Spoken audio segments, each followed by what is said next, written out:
ሰአሊተ ምሕረት ደብረ መድኃኒት ሰአሊተ ምሕረት ደብረ ምጥማቅ። በስመ አብ ወወልድ ወመንፈስ ቅዱስ አሐዱ አምላክ አሜን። የተከበሩ አባታችን መላከ ብርሃን ቆሞስ አባ ተክለ ብርሃን እንዲሁም አባታችን መጋቤ ሥርዓት ልብሰገድ የደብራችን የካቴድራላችን ጸሐፊ፣ ሁላችሁ በዚህ አዳራሽ ያላችሁ አባቶች፣ እናቶች፣ ወንድሞች፣ እህቶቼ እንዴት ዋላችሁ? እንዴት ሰነበታችሁ? አሜን። በየነበርንበት የጠበቀን ለዚህ ዕለት ለዚህ ሰዓት ያደረሰን እግዚአብሔር አምላካችን የተመሰገነ ይሁን። ለኅዳር ጽዮን በዓል እንኳን አደረሳችሁ።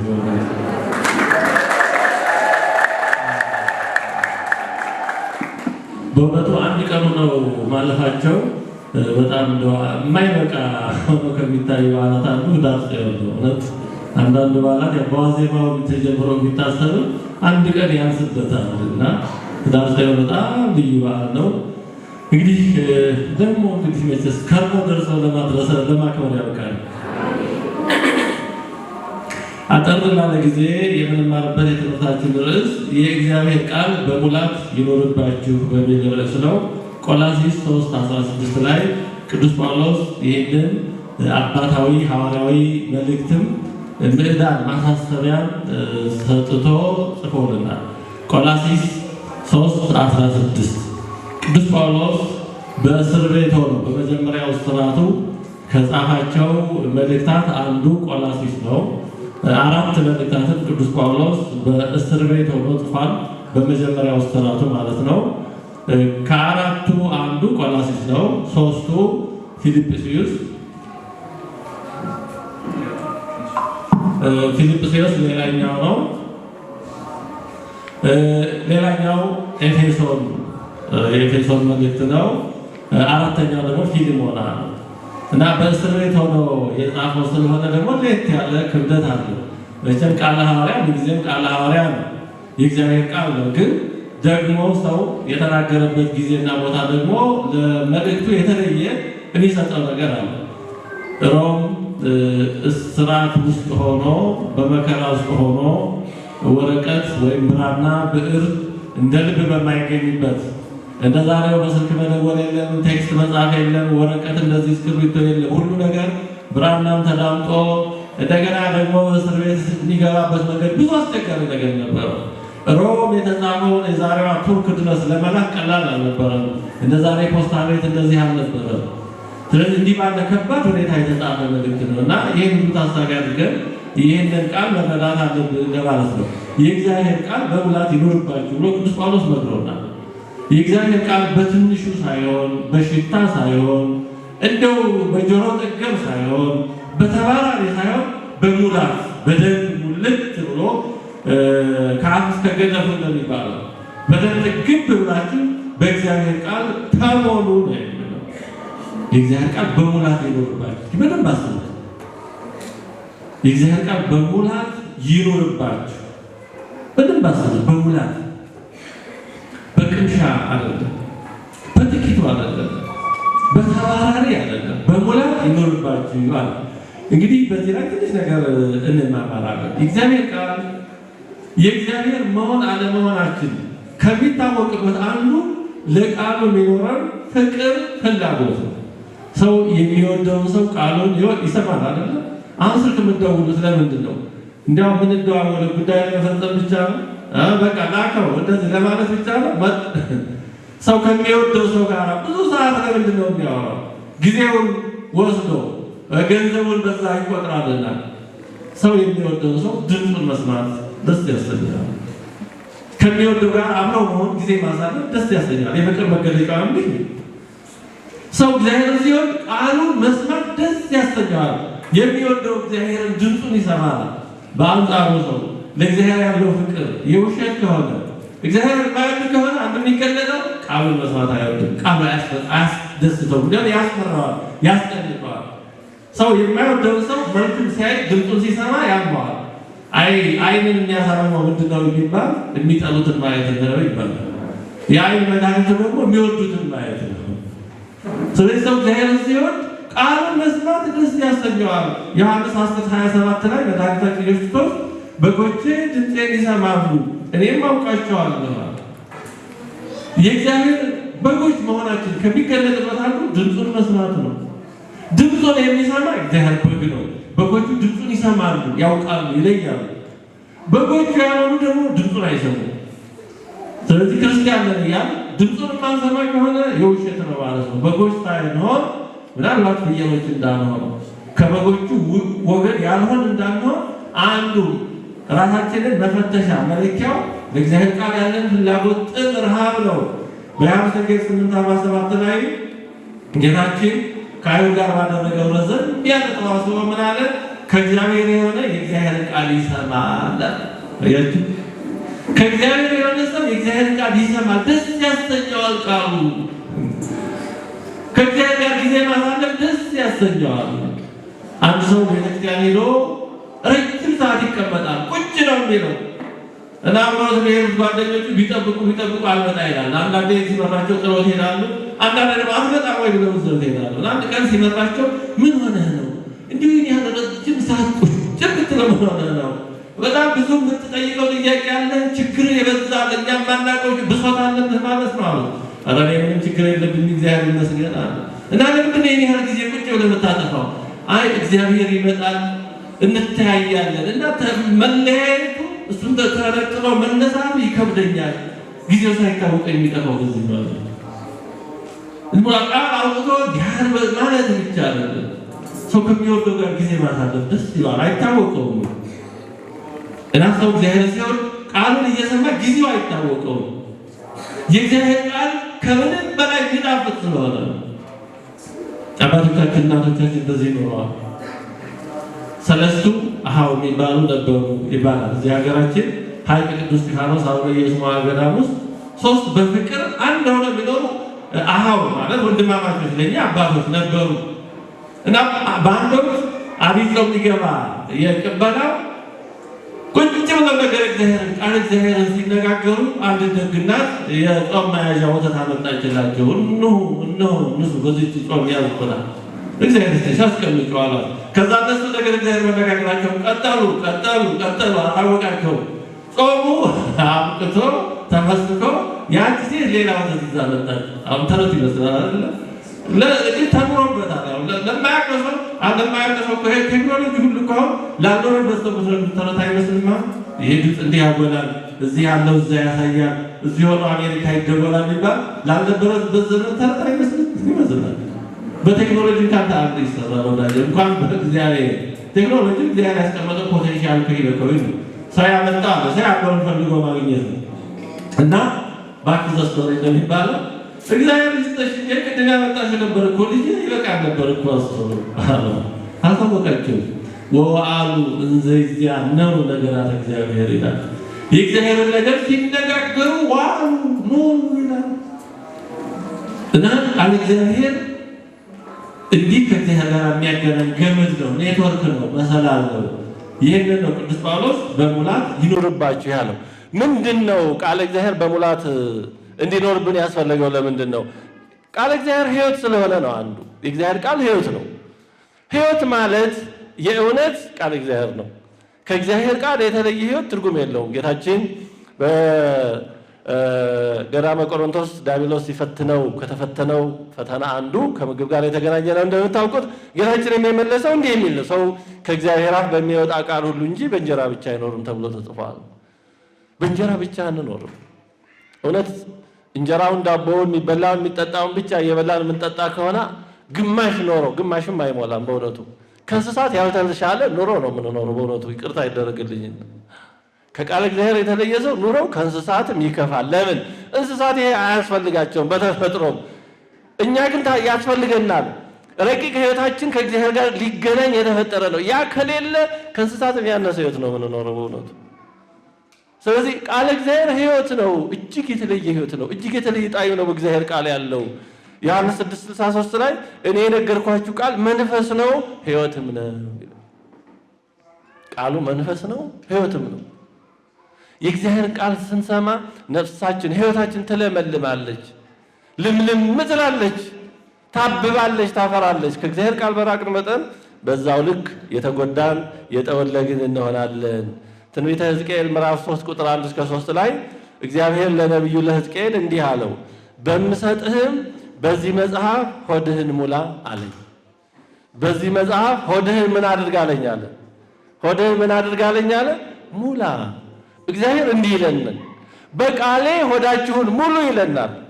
በቅዱሳን መጽሐፍ ትምህርት ሆዳችሁን ሙሉ ይለናል። በእውነቱ ሰንበት ትምህርት ቤት ሆዳችንን በቃለ እግዚአብሔር የምንሞላበት ነው። ቤተ ክርስቲያን ሆዳችንን በቃሉ የምንሞላባት መድረክ የእንጀራ ቤት ቤተልሔም ናት። በእውነቱ አውደ ምሕረቱ የተሰራው ለዚህ ነው። ሰውነታችንን ሆዳችንን በእግዚአብሔር ቃል እንድንሞላ ነው። እግዚአብሔር ይመስገን።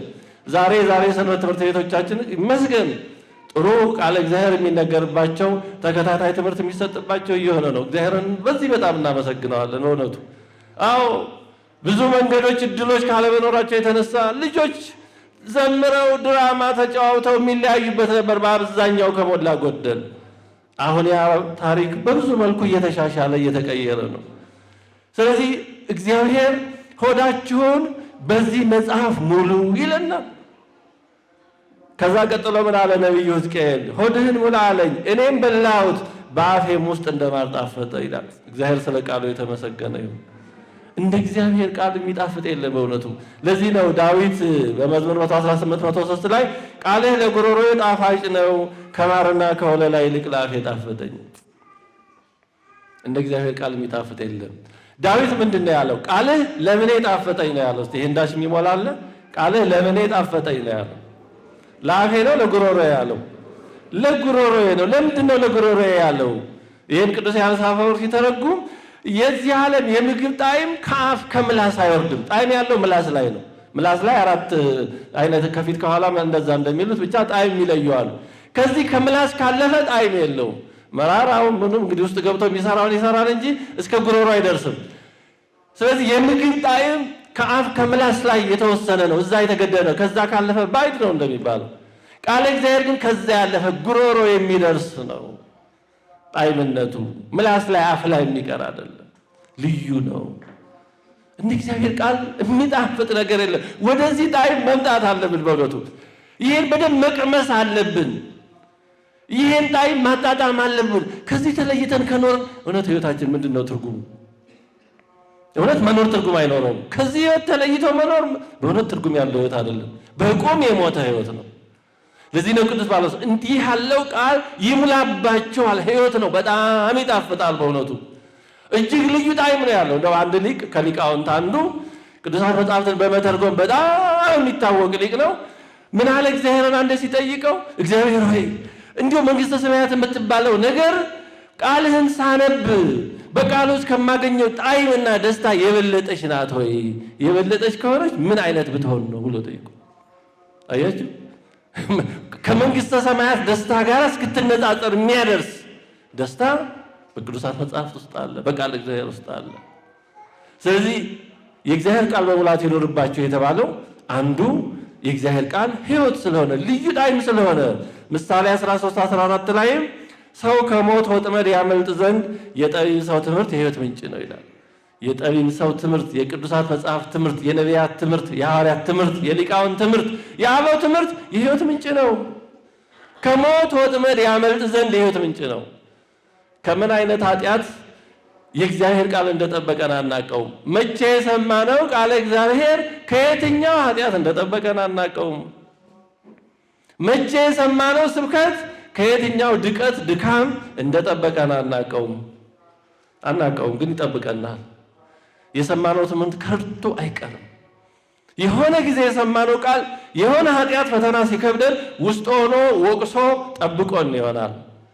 ሕሊናችንን ቀስቅሶ ከዛ ክፉ ነገር ሰውሮን ይሆናል። የሕይወት ምንጭ ነው ቃል እግዚአብሔር። ቃሉ ውስጣችን ካለ ከክፋት ይከላከላል። ጋሻ ነው። እንዴት ተው እንጂ ይላል። ውስጥ ሆኖ ይጮሃል። እንዴ ይሄን ተምረህ ይላል። ያ ቃሉ ያቃጭላል። ቃሉ ውስጣችን ከሌለ ግን የሚቀሰቅስ የለም። ቅዱስ ጴጥሮስን እኮ ጌታችን ዘወር ብሎ ሲያዩ የደነገጠውና ንስሐ የገባው ቀድሞ ስለተማረ ነው። ቀድሞ በጌታችን ተምሯል። ሁሉንም ነገር ሰምቷል። ትክደኛለህ ግን ኋላ ትመለሳለህ፣ ኋላ ስትመለስ ወንድሞ ተምሯል። ስለዚህ ዘወር ብሎ ማየትና የዶሮ ጩኸት በቃው። ለምን? ውስጡ ዳታ አለ፣ ተምሯል። ትምህርቱ ውስጡ ትምህርት ያለ ሰው መካሪም አያስቸግርም።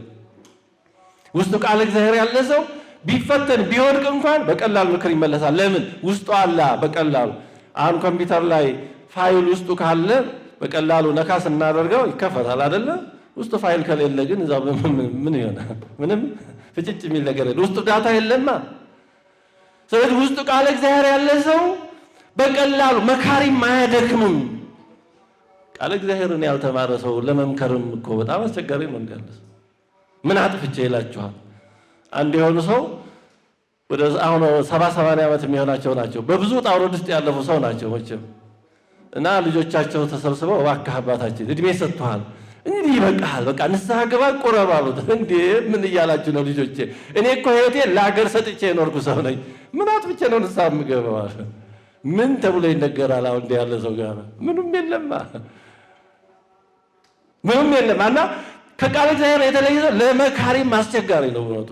ቃል እግዚአብሔር በሙላት ያለበት ግን መካሪ አያደክምም። ሲሆን ራሱን ይመክራል፣ ባይሆንም ገና ብቅ ስታት ይላል። እንደ ቅዱስ ጴጥሮስ ድንግጥ ይላል። ውስጡ አለ ቃል እግዚአብሔር። ከዚህ ህይወት እንዳንለይ ነው የእግዚአብሔር ቃል በሙላት ይኖርባችሁ የተባለው። ሌላው የእግዚአብሔር ቃል በሙላት ይኖርባችሁ የተባለው ቃል እግዚአብሔር ፍሬ ለማፍራት በመንፈሳዊ ሕይወታችን ለማደግ መሰረት ነው፣ የግድ አስፈላጊ ነው። አንደኛ ጴጥሮስ 2:3 ላይ ቅዱስ ጴጥሮስ ለመዳን በእርሱ እንድታድጉ አሁን እንደተወለዱ ሕፃናት ተንኮል የሌለበትን የቃልን ወተት ተመኙ። ለመዳን በእርሱ እንድታድጉ ነው። ተንኮል የሌለበትን የቃሉን ወተት ተመኙ። አያችሁ፣ አለዛ ማደግ አንችልም። አሁን እውነቱን ለመናገር አሁን ተመስገን ነው፣ ብዙ ለውጦች አሉ፣ ግን ብዙ ይቀረናል። የኦርቶዶክሳውያን ችግራችን በጥምቀት ተተክለናል፣ በቤተክርስቲያን ተተክለናል፣ ተመስገን። እናት አባቶቻችን በ40-80 ቀን ቤተክርስቲያን ተክለውናል፣ ግን ከዛ በኋላ የሚያጠጣን ብዙ አላገኘንም።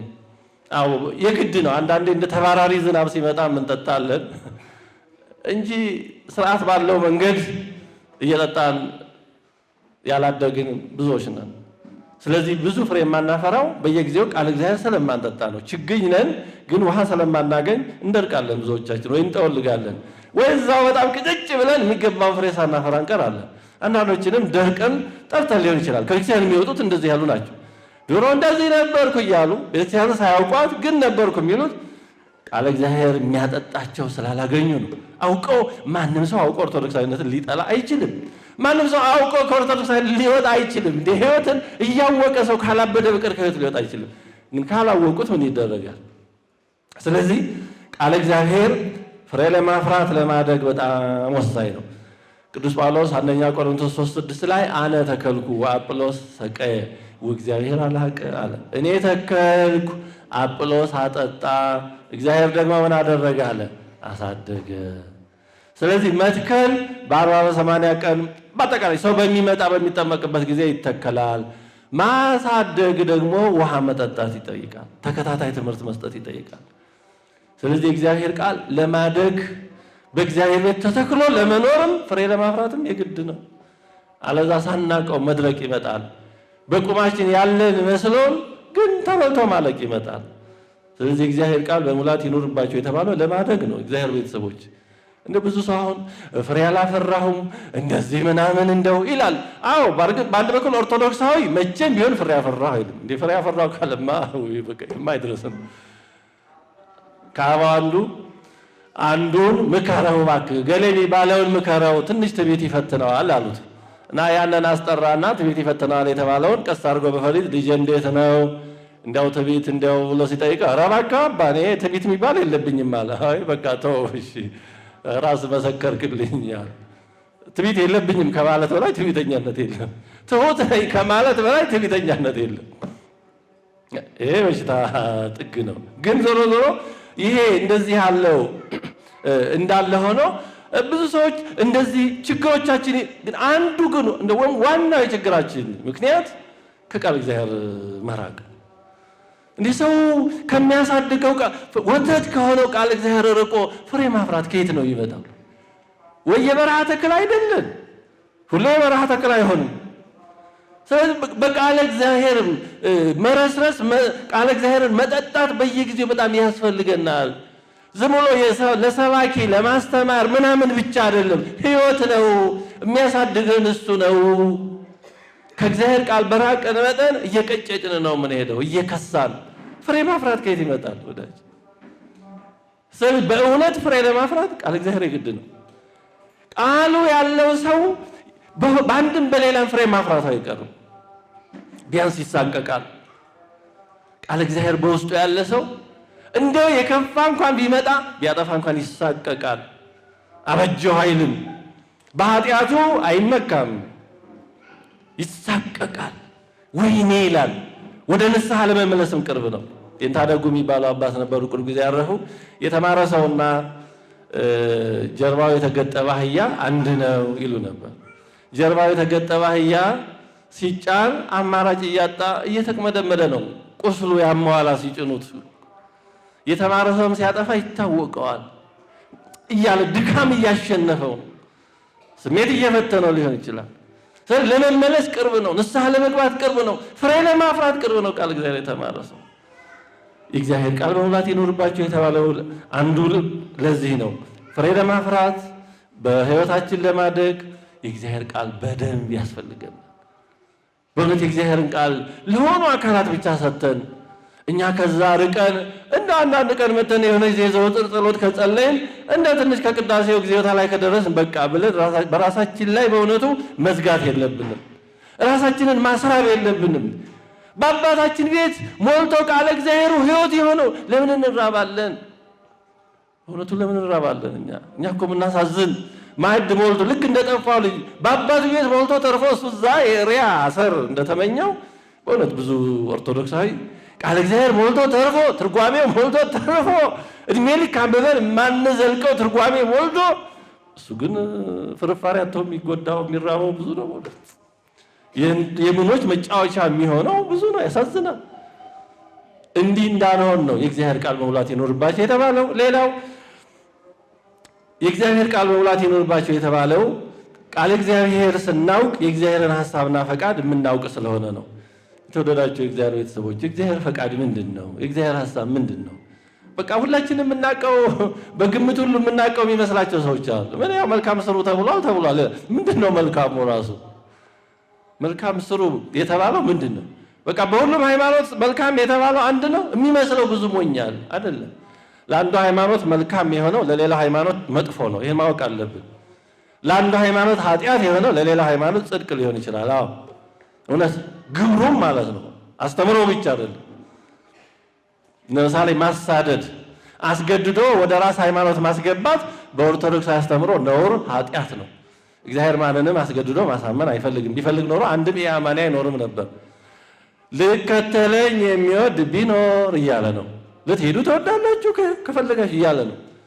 ማስገደድን ደግሞ የሃይማኖታቸው ዋና አስተምሮም ተግባርም አድርገው የሚያምኑ የሚሰሩ አሉ ደግሞ። ስለዚህ እግዚአብሔር የሚፈልገው ምንድን ነው የሚለው መማር ያስፈልጋል። ዝም ብሎ በግምት በኮመን ሴንስ በይሆናል አይደለም። እንደ ቃየል መስዋዕት እግዚአብሔር ይቀበለው በሚል አይደለም። ስለዚህ ፈቃዱን ለማወቅ ቃሉን መስማት ያስፈልጋል። ማቴዎስ 7:24 ላይ ጌታችን በተራራው ስብከት ማሳረጊያ ላይ ስለዚህ ይህን ቃሌን ሰምቶ የሚያደርገው ሁሉ አለ። ቃሌን ሰምቶ የሚያደርገው ነው ያለው። ለማድረግ ምን ያስፈልጋል? መስማት።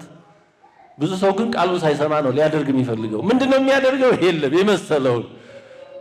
ለዚህ ነው አንዱ እንደው መግባባት ራሱ የሚያስቸግረው አንዱ አሁን በብዙ ነገር በቀላሉ ነገር ለመግባባት የሚያስቸግር ብዙ ሰው አልሰማም። ሳይሰማ ነው ወደ ማድረግ የሚሄደው። ምን እናድርግ ሲባል ያኔ በዚህ ብሎ እየበሉ የላኩት ይባል የለ ትዝ የሚለው ያ። ስለዚህ በደንብ ከማድረግ በፊት መስማት ያስፈልጋል። ምንድን ነው የምናደርገው? እንደ ኦርቶዶክሳዊ ማድረግ ያለብን ምንድን ነው? ማድረግ የሌለብን ምንድን ነው? በዚህ ጊዜ የሚደረገው ምንድን ነው? በዚህ ጊዜ የማይደረገው ምንድን ነው? ብዙ ሰው ይሄን አይሰማም። በግብታዊ በግብር ይውጣ ባውቃለሁ ባይነት ይገባል። ሲነገረው ደግሞ እሱ አይሳለ አላቅም ብሎ የማያስብ በጣም የሚያሳዝን። የእግዚአብሔር ቃል መስማት ነበረብኝ፣ የክርስቲያን መስማት ነበረብኝ ይቀረኛል ብሎም እኮ ልብ ገዝቶ ተመልሶ ለመማር ለመስማት መፈለግ ትልቅ ነገር ነው። እንዲህ የማያስቡ ሰዎች አሉ። እግዚአብሔር ቤተሰቦች አንድ ሰው በአንድ ጉዳይ የሆነ እውቀት አለ ማለት በሌላው ጉዳይ እንደዛ እውቀት አለ ማለት አይደለም በጭራሽ። በአንድ ጉዳይ አንድ ሰው ፕሮፌሰር ቢሆን በሌላው ደግሞ ሃሁ ቆጣሪ ነው። በቃ ይሄን ማወቅ አለበት እንጂ አንድ ሰው በአንድ ጉዳይ ሊቅ ነው ማለት በሌላ ሁሉ አዋቂ ነው ማለት አይደለም። የቅኔ ሊቅ ነው ማለት የዜማም ሊቅ ነው ማለት አይደለም። ዜማውን ካልተማረ ቅኔው ስለተማረ የዜማው ሊቅ አውቶማቲካሊ አይሆንም። ልክ እንደሌላውም እንደዛው ማለት ነው። አንድ ሰው የፊዚክስ ሊቅ ከሆነ ወይም ስለሆነ ደግሞ የባዮሎጂም ሊቅ ሊሆን አይችልም። እውቀት በጣም ጠባብ ነው። እውቀት በጣም ጠባብ ነው እና ወደዚህ ያስገባኝ ምንድነው ሰምቶ ማድረግ ያስፈልጋል። ስለዚህ እግዚአብሔርን ቃል የቤተክርስቲያን ትምህርት ለመስማት ጊዜ መስጠት ያስፈልጋል። እውነት በድርጊቶቻችን ሁሉ እንደው ተነጋግሮ አይደለም ተያይቶ ለመግባባት በደም ቃል እግዚአብሔርን መጥገብ ያስፈልጋል። ያኔ በመታየት በፊት ገጽታ ሁሉ መግባባት ይቻላል። ቃል እግዚአብሔር ላይ ጊዜ ያላጠፋ ሰው ግን እንኳን በመታየት ተነጋግሮ መግባባት አስቸጋሪ ነው። በቃ ወዲህና ወዲያ ነው የሚሆን። መያዣ መጨበጫ ይጠፋልና የእግዚአብሔር ቃል በሙላት ይኖርባቸው የተባለው አንዱ ለዚህ ነው። የእግዚአብሔርን ቃሉን ሐሳቡን ለማወቅ ቃሉን መስማት ያስፈልጋል። ዳዊት አባታችን መዝሙር 84:8 ላይ አጸም ዘይነብበኒ እግዚአብሔር አምላኬ አለ። እግዚአብሔር አምላኬ የሚናገረኝን እሰማለሁ አለ። አዎ እግዚአብሔር ሲናገር መስማት ያስፈልጋል። ህዳር ጽዮን እንዲያውም የሚያስታውሰን እሱን አይደለ? እግዚአብሔር ሲናገር ነቢዩ ሕፃን የነበረው ሳሙኤል ባሪያህ ይሰማል ተናገር ነው ያለ እና ብዙ ሰው ጸሎት ይጸልያል፣ ወደ እግዚአብሔር ይናገራል። እግዚአብሔር ሲናገር ግን ለመስማት ትዕግስቱ የሌለው ብዙ ሰው አለ። ጸሎት ስንጸልይ እግዚአብሔርን እየተናገርነው ነው። ቃል እግዚአብሔር ስንሰማ ስናነብ ስንማር ደግሞ ምን እያደረግን ነው? እግዚአብሔርን እየሰማን ነው። ታዲያ እግዚአብሔርን የመናገር እድል አንሰጠውም። መናገር ያለብን እኛ ብቻ ነን። የመናገር መብቱ ለእኛ ብቻ ነው። እኛ ብቻ ነን እንዲህ የምንለው። እሱስ መቼ ይናገርን? የብዙ ሰዎች ችግር ይሄ ነው። ጸሎት ይጸልያሉ፣ በጣም ጥሩ። ከጸሎት የበለጠ ምን አለ? ግን እግዚአብሔር ደግሞ መቼ ይናገር? ቃሉን ስንሰማ ነው እግዚአብሔር የሚናገረን። የተወደዳቸው የእግዚአብሔር ቤተሰቦች እግዚአብሔር ያስተምረኛል ብሎ የሚመጣን ሰው እግዚአብሔር ያስተምረዋል። ይሄ የታወቀ ነው። እኔ እንደው ቃል እግዚአብሔር በመናገር ትልቁ ተስፋዬ እኔ የምናገረው ጥቁም ባይኖረው እንደው ሊሳሳት ቢችል እንኳን እግዚአብሔር ለዛ ሰው የሚፈልገውን አስተካክሎ እንደሚነግረው አምናለሁ። እኔ ተስፋዬ ይሄ ነው። በእውነቱ እግዚአብሔር እውነተኛ መድኃኒት ነው። እግዚአብሔር በቃ አንተ ተናገረኝ ብሎ የሚመጣን ሰው እሱ በሆነ መንገድ ያስተምረዋል። እሱ በመንገደኛም በምንም ማስተማር ይችላል። ግን እግዚአብሔር እንዲናገር እድል መስጠት ግን አለብን። እግዚአብሔር ሲናገር ለመስማት ጊዜ መስጠት አለብን በእውነቱ እንጂ እኛ ብቻ ተናጋሪ እሱን ደግሞ ሰሚ ማድረግ የለብንም። መጽሐፈ መክብብ ምዕራፍ 5 ቁጥር 1 ላይ ወደ እግዚአብሔር ቤት በገባህ ጊዜ እግርህን ጠብቅ፣ ለመስማት መቅረብ ከሰነፎች መስዋዕት ይበልጣልና ይላል። አያችሁ፣ ለመስማት መቅረብ ከሰነፎች መስዋዕት ይበልጣል። ለምን አለ? እነርሱ ክፉ እንደሚያደርጉ አያውቁም። እግዚአብሔር እንዲህ ካለ ነገር ይሰውረን በእውነቱ። ሰነፎች የሚያጠፉትን እንኳን ጥፋት አያውቁም። ቅድም እንዳስታወስኩላቸው ምኑ ጥፋትና ልማት እንደሆነ አያውቁም። ለምን? አልሰሙማ። ስለዚህ መስዋዕት ከማቅረብ በፊት ስማ ነው የሚለው። ለመስማት መቅረብ ከሰነፎች መስዋዕት ይበልጣል። አለዛ የተሳሳተ አጉል ቅናት፣ ለእግዚአብሔር የተሳሳተ ቀናይነት ውስጥ መግባት ይመጣል። ቅዱስ ጳውሎስ አይሁድን በዚህ እያዘነ ወቅሷቸዋል። ሮሜ 10:1-3 ላይ በእውቀት አይቅኑ እንጂ ለእግዚአብሔር እንዲቀኑ መሰክርላቸዋለሁና አለ። አይሁድ ለእግዚአብሔር ይቀናሉ፣ ግን ያለ እውቀት ነው፣ በመሰለኝ ነው። በእውነቱ በመሰለኝ እንደ መቅናት ያለ አደገኛ ነገር የለም። በእውነቱ እንዲህ ካለ ቀናይነት፣ አጉል ቀናይነት እግዚአብሔር ይሰውረን በእውነቱ። ለምን ቀናይ ነኝ ይላል፣ ተው ቢሉት ደግሞ አይሰማም። እንዴ ተመቅኝተህ ነው አንተ ባይገባህ ነው ምናምን ነው የሚል። ያንም በቃ ለእግዚአብሔር እየተቆረቆርኩ ብሎ ነው የሚያስብ። እንዲህ ያለውን ሰው እግዚአብሔር በተአምራት ካልመለሰው ሰው መክሮ የመመለስ እድሉ በጣም ሩቅ ነው። ለምን ልክ ነኝ ብሎ ነው የሚያስበው። ለምን አንድ ሊቅ ሲያብራራ እንዲህ ያሉትን ሰዎች ሰይጣን ራሱ ያበረታታቸዋል፣ ፈተናውንም ያርቅላቸዋል። ለምን? የእሱን ስራ እነሱ እየሰሩለት ነው። ልክ ነኝ ብለው ነው የሚያስቡት። በቀናይነት ላይ ነኝ፣ ለቤተክርስቲያን ቆሜያለሁ ምናምን ብለው ነው የሚያስቡት እንጂ እያጠፉ እንደሆነ አያውቁም። እንዲህ ያሉትን ሰዎች እግዚአብሔር በተአምራት ካልመለሳቸው አስቸጋሪ ነው። ቅዱስ ጳውሎስን ሳውልን የመለሰው ራሱ በተአምራት ነው። ሳውል ከዛ በፊት እንደዚህ ነበር፣ ስለሚያውቀው ነው የጻፈው። ክርስቶስን እያሳደደ ቅዱስ እስጢፋኖስን እያስወገረ እሱ ለእግዚአብሔር ሰራሁ ብሎ ነበር የሚያስበው። ሰው አልመለሰውም፣ እግዚአብሔር ነው የመለሰው። እና እንዲህ ካለ አደገኛ መንፈሳዊ ከሚመስል በጣም የእግዚአብሔር ሐሳብ ተቃራኒ ያካሄድ የሚጠብቀው የእግዚአብሔር ቃል በሙላት ሲኖር ነው።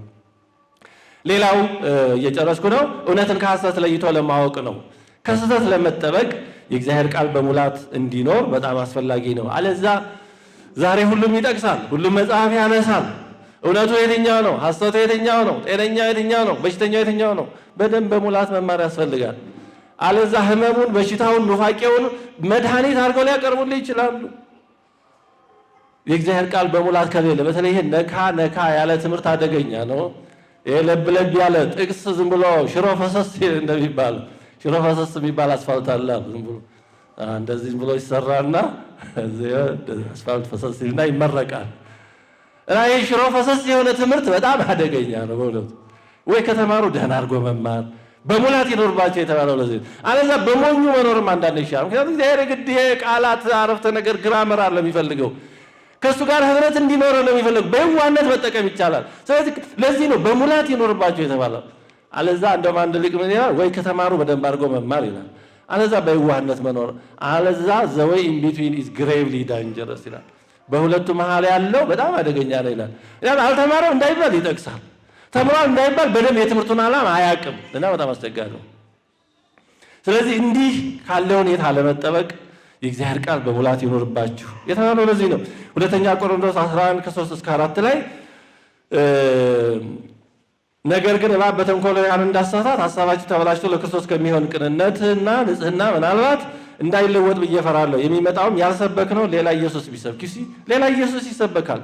ግን እውነተኛው ኢየሱስ ራሱ ክርስቶስ ነኝ ያለው ሐዋርያት የተማሩት አበው የጠበቁትና ያስተላለፉልን እውነተኛው ሕይወት ሰጪው አማናው ኢየሱስ የትኛው ነው?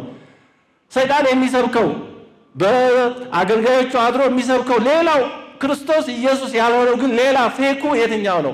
ለይቶ ማወቅ ያስፈልጋል። በማስታወቂያው በስሙ መለየት አይቻልም። ያልተቀበላችሁትን ልዩ ወንጌል ብታገኙ ይላል። ልዩ ወንጌል አለ። ይሄን ለይቶ ለማወቅ የሚያስችለው የእግዚአብሔር ቃል በሙላት ሲኖርብን ነው። አለዛ በውንጩ እንታለላለን። አንድ ገበሬ ይባላል። በሬውን በጣም ደህና አድርጎ አረሰውና ጉልበቱን ሙጥጥ አድርጎ ከጨረሰ በኋላ የስጋ ከብት አድርጎ ለመሸጥ ጭድ አበላው እና ደህና አድርጎ ጭድ ካበላው በኋላ ውሃ ሲጠማው ጥሩ ውሃ ጠጣው። ያኔ በሬው ሆዱ ከበሮ አከለ እና የስጋ በሬ አድርጎ አስመስሎ ለመሸጥ ገበያ ወሰደ እና ገበያ ወስዶ አቆሞ ገዥ ሲጠብቅ አንድ ነገረኛ ሰውዬ በከዘራ የዛን በሬ ሆዱን እንደዚህ እየነካ ባለጭድ ስንት ነው አለ። አይ ተው ለጠንቋይ አይሸጥም ማለት ይባላል። አይ ተዋወቁ ማለት ነው። አለዛ ዘመን ጭዱን ስጋ አስመስለው ይሸጥልሃል። ማወቅ ያስፈልጋል። በተለይ በዚህ ዘመን አስመሳዩ ብዙ ነው፣ ፌኩ ብዙ ነው። ሰባኪ ነኝ የምንለው ብዙ ነን። አጥማቂ ነኝ ምን ያልሆናል ምን ያልፈላል ለመለየት የግድ በደንብ መማር ያስፈልጋል። አለዛ ምን እናርግ? እኒህም ቆማላቸው፣ እኒህም ያጠምቃሉ፣ እኒህም ወንጌል ይሰብካሉ ካልክ በቃ የራስህ ጉዳይ ነው። መለየት የግድ ነው። እንዴ አይምሮ የተሰጠ ለዚህ ነው። የእግዚአብሔር ቃል በሙላት ይኖር በደንብ ተማር ተባልክ እኮ እንጂ አለዛ ዝም ብሎ እኔ ምን ላድርግ እንዴ ይባላል እንዴ? አይምሮ የሰጠን ለምንድን ነው? ቃል እግዚአብሔር የተሰራው ለምንድን ነው? ስለዚህ ግራ ከመጋባት እንድንጠበቅ ነው።